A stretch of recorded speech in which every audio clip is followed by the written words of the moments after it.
একদিকে আসছে ব্রাজিল, আরেকদিকে আসছে কেপ ভার্দে। গত বিশ্বকাপের নকআউট খেলা দুই দলের বিপক্ষে মাঠে নামছে ভারত। অথচ বর্তমানে ভারতের চেয়ে ভালো অবস্থানে থেকেও ভালো প্রতিপক্ষ পাচ্ছে না বাংলাদেশ। খেলতে হচ্ছে সেই আগের দুর্বল প্রতিপক্ষের বিপক্ষেই।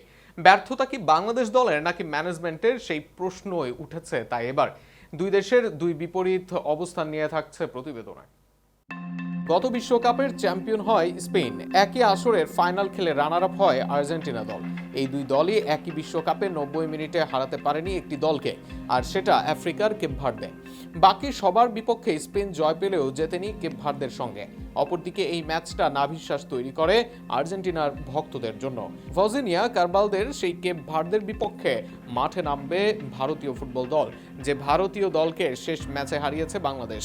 এর আগের দেখাতেও ভারতের বিপক্ষে দেখায় দাপট। সেই ভারত এবার খেলবে বিশ্বকাপের দুই ফিনালিস্টকে রুখে দেওয়া দেশের বিপক্ষে। একই সাথে বিশ্বকাপে এক ম্যাচ না হারা নকআউটে যাওয়া কেপ ভার্দের বিপক্ষে ম্যাচ খেলা এবার সময়ের অপেক্ষা ভারতের জন্য। কেপ ভার্দের ভারত সফর বিষয়ের কিন্তু আরেক দলের রীতিমতো ইতিহাস তৈরি করার, আর সেটা আর কেউ নয়, ফুটবলের আঁতুড়ঘর খ্যাত ব্রাজিল। যে দেশের স্কোয়াডের মূল্য হাজার মিলিয়ন, বিশ্বকাপের সবচেয়ে সফল দল যারা, যেই দলে খেলেছেন সবচেয়ে বড় লেজেন্ডারি খেলোয়াড়, সেই ব্রাজিল খেলবে ভারতের বিপক্ষে। আর দুই দলের সাথেই ম্যাচ খেলা চূড়ান্ত ভারতের। নেক্সট ফিফা উইন্ডোতে ভারত মাঠে নামবে সত্যিকারের বিশ্বকাপানো দুই দলের সঙ্গে। অথচ বিপরীত চিত্র বাংলাদেশের ফুটবলে। সাম্প্রতিক সময়ে প্রবাসী ফুটবলারদের জাগরণ ঘটেছে বাংলাদেশে। হামজা, সমিতদের মতো ফুটবলার এসেছেন, আসছেন ফারহান, ট্রেভরের মতো ট্যালেন্টরা। সাম্প্রতিক সময় ভারতকে হারায় বাংলাদেশ, হংকং এর সঙ্গে করে ড্র। অথচ সেই বাংলাদেশি ম্যাচ খেলার জন্য পায় না ভালো প্রতিপক্ষ।